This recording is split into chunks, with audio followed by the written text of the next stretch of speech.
Join ಆಗ್ತಿದ್ದಾರೆ ಒಬ್ಬೊಬ್ರು.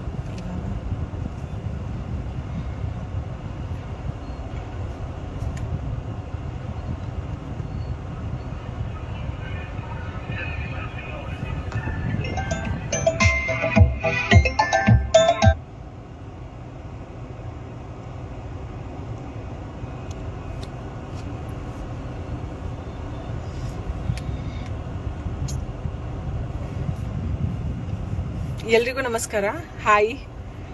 ಇನ್ನೊಂದು ಸ್ವಲ್ಪ ಜನ ಲೈವ್ ಬರಲಿ ಅಂತ ವೇಟ್ ಮಾಡ್ತಾ ಇದ್ದೀವಿ. ನನ್ನ ಹೆಸರು ಅಂಬಾಲಿ ಭಾರತಿ. ನಮ್ಮ ನಾಯಕ ನಟ, ನಮ್ಮ ಚಲನಚಿತ್ರದ ನಾನೇನೋ ಬಿಡಲಾರದ ನಾಯಕ ನಟ ಪಂಚಿ ಅವರಿದ್ದಾರೆ ಇಲ್ಲಿ. ಅಂಡ್ ಆಲ್ಸೋ ನಮ್ಮ ಡೈರೆಕ್ಟರ್ ನವೀನ್ GS ಅವರಿದ್ದಾರೆ ಇಲ್ಲಿ.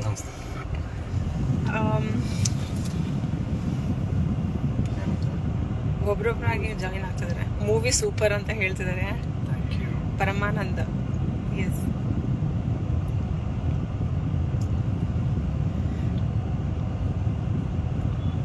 ಬಸ್ಸು ಹಳ್ಳಿಯವರು, ಹಲೋ ಸರ್, ನಮಸ್ತೆ. ಲೈವ್ ಬರೋಕ್ಕೆ ಮೇನ್ ರೀಸನ್ ಏನು ಅಂತಂದರೆ, ಇವತ್ತು ಒಂದು ಇನ್ಸಿಡೆಂಟ್ ಆಯಿತು. ನಾವಿವಾಗ ಮೈಸೂರಲ್ಲಿದ್ದೀವಿ. ನಮ್ಮ ಚಲನಚಿತ್ರ ನಾನಿನ ಬಿಡಲಾರೆ ನಿನ್ನೆ 29 ನವೆಂಬರ್ ಕರ್ನಾಟಕದ ರಾಜ್ಯಾದ್ಯಂತ ಬಿಡುಗಡೆ ಆಗಿದೆ. ಸೊ ಒಳ್ಳೆ ರೆಸ್ಪಾನ್ಸ್ ಬರ್ತಾ ಇದೆ. ತುಂಬ ಚೆನ್ನಾಗಿ ಕ್ವಾಲಿಟಿಯಲ್ಲಿ ಮಾಡಿದ್ದೀವಿ. ತುಂಬ ಚೆನ್ನಾಗಿ ಕಾಂಟೆಂಟ್ ಇದೆ ಸಿನಿಮಾದಲ್ಲಿ. ಒಂದು ಒಳ್ಳೆ ಸಿನಿಮಾ ಕೊಟ್ಟಿದ್ದೀರಾ ಇಂಡಸ್ಟ್ರಿಗೆ ಅಂತ ಎಲ್ಲರೂ ತುಂಬ ಚೆನ್ನಾಗಿ ಮಾತಾಡ್ತಾ ಇದ್ದಾರೆ. ಆ್ಯಂಡ್ ತುಂಬ ಚೆನ್ನಾಗಿ ರಿವ್ಯೂಸು, ಫೀಡ್ಬ್ಯಾಕು ಎಲ್ಲನೂ ಸಿಗ್ತಿದೆ. ಖುಷಿ ಆಗ್ತಿದೆ. ಈ ಥರ ಒಂದು ನಾವು ಕಷ್ಟಪಟ್ಟು ಸಿನಿಮಾ 2 ವರ್ಷದಿಂದ ಮಾಡಿದ್ದು ಸಿನಿಮಾ ರಿಲೀಸ್ ಆಗಿದೆ ಅಂತ ಅಂದ್ಕೊಂಡು ಆದಮೇಲೆ ಇಂಥ ಒಂದು ಅಪ್ರಿಸಿಯೇಷನ್ ಜನರ ಕಡೆಯಿಂದ ಸಿಗ್ತಿದೆ ಅಂತಂದರೆ ನಿಜವಾಗ್ಲೂ ತುಂಬ ಖುಷಿ ಆಗ್ತಿದೆ. And thank you so much for making it happen. Because ಇಂಥ ಒಂದು ಸಿನಿಮಾಗೆ ನಮ್ಮಂಥ ಹೊಸ ತಂಡ ಮಾಡಿದಾಗ ಸಪೋರ್ಟ್ ಸಿಗ್ತಿದೆಯಲ್ಲ, ಅದು ಹೇಳೋಕ್ಕಾಗಲ್ಲ, ವ್ಯಕ್ತಪಡಿಸೋಕ್ಕಾಗ್ತಿಲ್ಲ ನನಗೆ. ಬಟ್ ನಿಜವಾಗ್ಲೂ ಆದರೂ ಥ್ಯಾಂಕ್ ಯು ಅಂತ ಕೇಳ್ಕೊತೀನಿ. ತುಂಬ ಹೃದಯದ ಧನ್ಯವಾದಗಳು ಎಲ್ರಿಗೂ. ಇವತ್ತು ಲೈವ್ ಬರೋಕ್ಕೆ ಮುಖ್ಯವಾದ ಕಾರಣ ಏನು ಅಂತಂದರೆ, ಮೈಸೂರಲ್ಲಿದ್ದೀವಿ. ಸ್ವಲ್ಪ ಮಾಲ್ಸಲ್ಲೆಲ್ಲ ನಮ್ಮದು PVRಗಳಲ್ಲೆಲ್ಲ ಶೋಸ್ ಆಗ್ತಾ ಇದೆ. ಸೊ ಒಂದು ರೌಂಡು ಥಿಯೇಟರ್ ವಿಸಿಟ್ ಕೊಡೋಣ, PVR ವಿಸಿಟ್ ಕೊಡೋಣ ಅಂತ ಹೇಳ್ಬಿಟ್ಟು ನಾನು, ಪಂಚಿಯವರು ಮತ್ತು ನಮ್ಮ ಡೈರೆಕ್ಟರ್ ಅವರು ಮೈಸೂರಿಗೆ ಬಂದಿದ್ದೀವಿ. ಸೊ ಇಲ್ಲಿ ಒಂದು ಘಟನೆ ನಡೀತು. ಅದು ಏನು ಅಂತಂದರೆ, ನೆಕ್ಸಸ್ ಮಾಲ್ನಲ್ಲಿ ನಮ್ಮದು ಒಂದು ಶೋ ಇತ್ತು. 4 ಗಂಟೆಗೆ 4:10 PM ಒಂದು ಶೋ ಇತ್ತು. ಸೊ ನಾವು ಒಂದು ½ an hour, 3/4 ಗಂಟೆ ಮುಂಚೆನೇ ಅಲ್ಲಿದ್ವಿ. ನೋಡೋಣ ಹೆಂಗೆ ಆಗ್ತಿದೆ ಶೋ ಎಲ್ಲನೂ ಅಂತ. ಅಲ್ಲಿ ಹೋದಾಗ ಒಂದು ದುರಂತ ಆಯಿತು. ಏನು ದುರಂತ ಅಂತಂದರೆ, ನಾವೆಲ್ಲ ಕಡೆ ಇಡೀ ಕರ್ನಾಟಕ, ಆಲ್ ಓವರ್ ಕರ್ನಾಟಕ ನಾವು ಸ್ಟ್ಯಾಂಡೀಸ್ನ ಮಾಡಿಸಿ ಕಳಿಸಿದ್ದೀವಿ. ಯಾವ್ಯಾವ PVR ಬೇಕು, ಯಾವ್ಯಾವ ಥಿಯೇಟರ್ ಬೇಕು, ಸಿಂಗಲ್ ಸ್ಕ್ರೀನ್, ಎಲ್ಲ ಕಡೆನೂ ಪೋಸ್ಟರ್ಸ್ ಕಳಿಸಿದ್ದೀವಿ. ದೊಡ್ಡ ಪೋಸ್ಟರ್ಸ್ ಕಳಿಸಿದ್ದೀವಿ. ಯಾಕೆ ಕಳ್ಸೋದು ಏನು ಉದ್ದೇಶ ಅಂತಂದರೆ, ಜನರು ಆ ಪೋಸ್ಟರ್ನ ನೋಡಿ ಕನ್ನಡ ಸಿನಿಮಾಗೆ ಬರಬೇಕು ಅಂತ. ಆ್ಯಂಡ್ ಎಲ್ಲರೂ ಕಾಯ್ತಾ ಇರ್ತಾರೆ, ಒಳ್ಳೆ ಕನ್ನಡ ಸಿನಿಮಾ ಬರಬೇಕು ನಮ್ಮ ಇಂಡಸ್ಟ್ರಿಗೆ ಅಂತ. ಸೊ ಅದೇ ರೀತಿಯಾಗಿ ನಾವೆಲ್ಲ ಕಡೆನೂ ಪೋಸ್ಟರ್ಸ್ ಎಲ್ಲ, ಸ್ಟ್ಯಾಂಡೀಸ್ ಎಲ್ಲ ಕಳಿಸಿದ್ದೀವಿ. ಆ ಸ್ಟ್ಯಾಂಡೀಸು ಇವತ್ತು ಕೆಲವೊಂದು ಜಾಗಗಳಲ್ಲಿ ಹಾಕ್ತಾ ಇಲ್ಲ. ಫಾರ್ ಎಕ್ಸಾಂಪಲ್ ಬ್ಯಾಂಗ್ಳೂರಲ್ಲಿ ಕೆಲವೊಂದಿಷ್ಟು PVRಗಳಿದೆ. ಆ ಥರ ನನಗೆ 19th ನವೆಂಬರ್ 19ನೇ ತಾರೀಕು ಈ ಥರ ಒಂದು ಎಕ್ಸ್ಪೀರಿಯನ್ಸ್ ಆಗಿತ್ತು. ನಾನು ರೆಕಾರ್ಡ್ ಮಾಡಿದ್ದೀನಿ ಅದನ್ನ. ಆಮೇಲೆ ನಮ್ಮ ಮಾರ್ಕೆಟಿಂಗ್ ಟೀಮ್ ಜೊತೆನೂ ಮಾತಾಡಿದ್ದೆ, ಡಿಸ್ಕಸ್ ಮಾಡಿದ್ದೆ. ಇವತ್ತು 30th ನವೆಂಬರ್ ಕರೆಕ್ಟ್ 10-11 ಡೇಸ್ ಆದಮೇಲೆ ಮತ್ತೊಂದು ಇನ್ಸಿಡೆಂಟ್ ಆಗಿದೆ ಮೈಸೂರಲ್ಲಿ.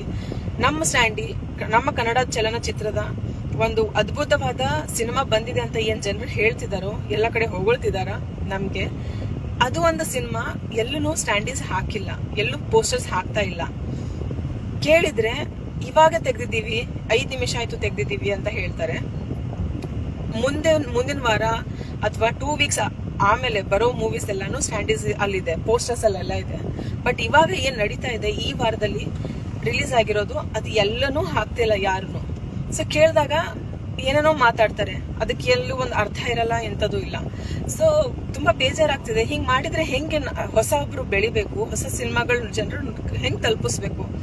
ನಂದು ಉದ್ದೇಶ ಏನು ಅಂತಂದ್ರೆ, ಒಂದು ಹೊಸ ತಂಡ ನಮ್ದು, ಒಂದು ಒಳ್ಳೆ ಅದ್ಭುತವಾದ ಕಾಂಟೆಂಟ್ ಇಟ್ಕೊಂಡು, ಒಂದು ಒಳ್ಳೆ ಅದ್ಭುತವಾದ ಸ್ಟಾರ್ ಕಾಸ್ಟ್ ಇಟ್ಕೊಂಡು ನಾವು ಸಿನಿಮಾ ಮಾಡಿದ್ದೀವಿ. 2 ವರ್ಷ ಬೇಕಾಗುತ್ತೆ ಒಂದು ಸಿನಿಮಾನ ಚೆನ್ನಾಗಿ ಮಾಡಬೇಕು ಅಂತಂದ್ರೆ.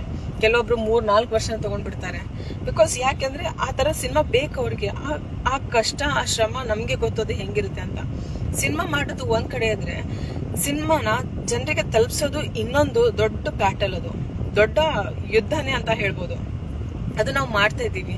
ನಮ್ಮ ಕಡೆಯಿಂದ ಎಷ್ಟು ಸಾಧ್ಯ ಆಗುತ್ತೋ ನಾವು ಕೈ ಮೀರಿ ನಮ್ಮ ರೀಚ್ಗಿಂತ ಜಾಸ್ತಿ ನಾವು ಎಲ್ಲ ಕಡೆ ಸ್ಪ್ರೆಡ್ ಮಾಡ್ತಾ ಇದ್ದೀವಿ. ಟ್ಯಾಬ್ಲಾಯ್ಡ್ ಕಳಿಸ್ತಾ ಇದ್ದೀವಿ ಆಲ್ ಓವರ್ ಕರ್ನಾಟಕ ಪ್ರಚಾರಕ್ಕೋಸ್ಕರ ಅಂತ. ಆಟೋಗಳ ಹಿಂದೆ ಸ್ಟಿಕ್ಕರ್ಸ್, ಬಸ್ಗಳ ಹಿಂದೆ ಸ್ಟಿಕ್ಕರ್ಸ್, ಪೋಸ್ಟರ್ಸ್ ಎಲ್ಲಾನು ಹಚ್ಬಿಟ್ಟು ಎಲ್ಲ ಕಡೆ ಒಂದು ಒಳ್ಳೆ FMಗೆಲ್ಲ ಕೊಟ್ಟಿದ್ದೀವಿ ನಾವು. ಈ ತರ ಎಲ್ಲ ನಾವು ಇಷ್ಟೊಂದು ದುಡ್ಡು ಖರ್ಚು ಮಾಡಿಬಿಟ್ಟು ಇಂಥ ಒಂದು ಒಳ್ಳೆ ನಾನಿನ್ನ ಬಿಡಲಾರೆ ಅಂತ ಒಂದು ಒಳ್ಳೆ ಸಬ್ಜೆಕ್ಟ್ ಇಟ್ಕೊಂಡು ಸಿನಿಮಾ ತೆರೆಗೆ ಬಂದಿದೆ ಇವಾಗ. ಬಟ್ ಆದ್ರೆ ಜನ ಬರ್ತಾ ಇದ್ದಾರೆ, ನಾನು ಇಲ್ಲ ಅಂತ ಹೇಳ್ತಿಲ್ಲ. ಜನ ಖಂಡಿತವಾಗ್ಲೂ ಬರ್ತಾ ಇದ್ದಾರೆ, ಒಳ್ಳೆ ರೆಸ್ಪಾನ್ಸ್ ಸಿಗ್ತಾ ಇದೆ. ಬಟ್ ಈ ಥಿಯೇಟರ್ಗಳಿದೆಯಲ್ಲ, PVRಗಳಲ್ಲಿ PVR ಮ್ಯಾನೇಜರ್, ಸಿನಿಮಾ ಮ್ಯಾನೇಜರ್ ಅಂತ ಇರ್ತಾರಲ್ಲ, ಅವರು ನಮ್ಮ ಪೋಸ್ಟರ್ಸ್, ನಮ್ಮ ಸ್ಟ್ಯಾಂಡೀಸ್ನ ಅಲ್ಲಿ ಹಾಕಕ್ ಬಿಡ್ತಾ ಇಲ್ಲ. ಯಾಕೆ ಅಂತ ಗೊತ್ತಿಲ್ಲ. 2 ವಾರ ನಂತರ ಇರೋ ಮೂವೀಸು ಅದು ಇವಾಗ್ಲೇ ಇದೆ, ಇವಾಗ್ಲೇ ಹಾಕ್ತಾ ಇದ್ದಾರೆ. ಬಟ್ ಇವಾಗ ಏನು ಮೂವೀಸ್ ನಡೀತಾ ಇದೆ ಆ ಮೂವೀಸ್ನ ಅವರು ತೆಗಿತಾ ಇದ್ದಾರೆ ಪೋಸ್ಟರ್ಸ್ ಎಲ್ಲಾನು. ಅದು ಯಾಕೆ ಅಂತ ಗೊತ್ತಾಗ್ತಿಲ್ಲ. ಅದು ಯಾರ್ದು ಒತ್ತಡ ಅಂತ ಹೇಳ್ಬೋದು ಅಥವಾ ಏನಂತ ನಮ್ಗೆ ಯಾರಿಗೂ ಅರ್ಥ ಆಗ್ತಾ ಇಲ್ಲ. ಸೊ ಸ್ವಲ್ಪ ಗಲಾಟೆ ಆಯ್ತು ಅಲ್ಲಿ. ಅವರು ಸಾರಿ ಅಂತ ಕೇಳ್ತಾರೆ, ಬಟ್ ಆ ಸಾರಿ ತಗೊಂಡು ಏನ್ ಮಾಡೋದು? ನಮ್ಮ ಆಡಿಯನ್ಸಸ್ ಎಲ್ಲ ಮಿಸ್ ಆಗ್ತಾ ಇದ್ದಾರೆ. ಅಲ್ಲಿ ನಾವು ಒನ್ ಅವರ್ ಅಲ್ಲಿ ನಿಂತಿದ್ವಿ ಎಲ್ರು. ನಾನು, ನಮ್ಮ ಡೈರೆಕ್ಟರ್, ನಮ್ಮ ಮೂವಿ ಹೀರೋ ಎಲ್ರು ನಿಂತಿದ್ವಿ. 1 ಅವರ್ ನಿಂತಿದ್ದೀವಿ. ಅಂಡ್ ಎಷ್ಟು ಜನ ಬಂದು ಕನ್ನಡ ಸಿನಿಮಾ ಯಾವ್ದಿದೆ ಅಂತ ನೋಡ್ತಾ ಇರೋದು ನಾವು ಕಣ್ಣಾರೆ ನೋಡಿದೀವಿ. ಅವ್ರಿಗಲ್ಲಿ ನಮ್ಮ ಸ್ಟ್ಯಾಂಡಿ ಆಗ್ಲಿ ಕನ್ನಡ ಸಿನಿಮಾ ಕಂಡಿಲ್ಲ ಅವ್ರಿಗೆ ಕರೆಕ್ಟ್ ಆಗಿ ಕಣ್ಣಿಗೆ. ಅವ್ರು ಹಾಗೆ ವಾಪಸ್ ಹೋದ್ರು. ಕೆಲವೊಂದು ಜನ ಬೇರೆ ಪರಭಾಷೆ ಸಿನಿಮಾನ ಬುಕ್ ಮಾಡ್ಕೊಂಡು ಯಾವುದೇ ಒಂದು ವಿಧಿ ಇಲ್ದೇನೆ ಹೋಗಿ ಸಿನಿಮಾ ನೋಡಿದ್ದಾರೆ. ಅದು ನಾವು ಕಣ್ಣಾರೆ ಪ್ರತ್ಯಕ್ಷ ಅಲ್ಲಿ ನೋಡಿದೀವಿ. ಇವ್ರಿಗೆ ಕೇಳಿದ್ರೆ PVR ಅಲ್ಲೆಲ್ಲ ಗೊತ್ತಿಲ್ಲ ಯಾಕೆ ಹಂಗೆ ಅಂತ ಸ್ಟ್ಯಾಂಡೀಸ್ ತೆಗೆದ್ಬಿಟ್ಟು, ಇಲ್ಲ ಇವಾಗ 5 ನಿಮಿಷ ಆಯ್ತು. ನನ್ಗೆ ಏನ್ ಅನ್ಸ್ತಿದೆ ಅಂತಂದ್ರೆ, ಹೊಸಬ್ರ ಸಿನಿಮಾನ ಇವರು ನೋಡಕ್ ಬಿಡ್ತಾ ಇಲ್ಲ ಜನರಿಗೆ. ಒಳ್ಳೆ ಒಳ್ಳೆ ಸಿನಿಮಾಗಳು ಬರ್ತಿದೆ. ಹೋದ್ ವಾರ, 2 ವಾರ ಹಿಂದೆ, ಹೋದ್ ತಿಂಗಳು, ಈ ಇತ್ತೀಚೆಗೆ ಏನು ದಿನಗಳಲ್ಲಿ ಒಳ್ಳೆ ಒಳ್ಳೆ ಕಾಂಟೆಂಟ್ ಸಿನಿಮಾಗ್ ಬರ್ತಿದೆ. 4 ಜನ ಮಾತಾಡ್ತಾ ಇದಾರೆ ಆ ಸಿನಿಮಾಗಳ ಬಗ್ಗೆ. ಬಟ್ ಇಂಥವ್ರಿಂದ ಆ ಸಿನಿಮಾಗಳು ರೀಚ್ ಆಗಕ್ ಬಿಡ್ತಾ ಇಲ್ಲ. ಇದು ಒಂದು ನಿಜವಾಗ್ಲೂ ತುಂಬಾ ದುರಂತ. ಇದು ನಮ್ಮ ಕನ್ನಡ ಇಂಡಸ್ಟ್ರಿಗೆ ತುಂಬಾ ನೋವಾಗುತ್ತೆ. ಯಾಕಂದ್ರೆ ಇಷ್ಟೊಂದು ದುಡ್ಡು ಹಾಕಿರ್ತೀವಿ, ಇಷ್ಟೊಂದು ಕೋಟಿ ಗಂಟ್ಲೆ ದುಡ್ಡು ಹಾಕಿರ್ತೀವಿ, ಅಂಡ್ ಇಷ್ಟೊಂದು ಟೈಮ್ ಕೊಟ್ಟಿರ್ತೀವಿ, ಇಷ್ಟೊಂದು ಸ್ವೆಟ್, ಬ್ಲಡ್ ಅಂಡ್ ಸ್ವೆಟ್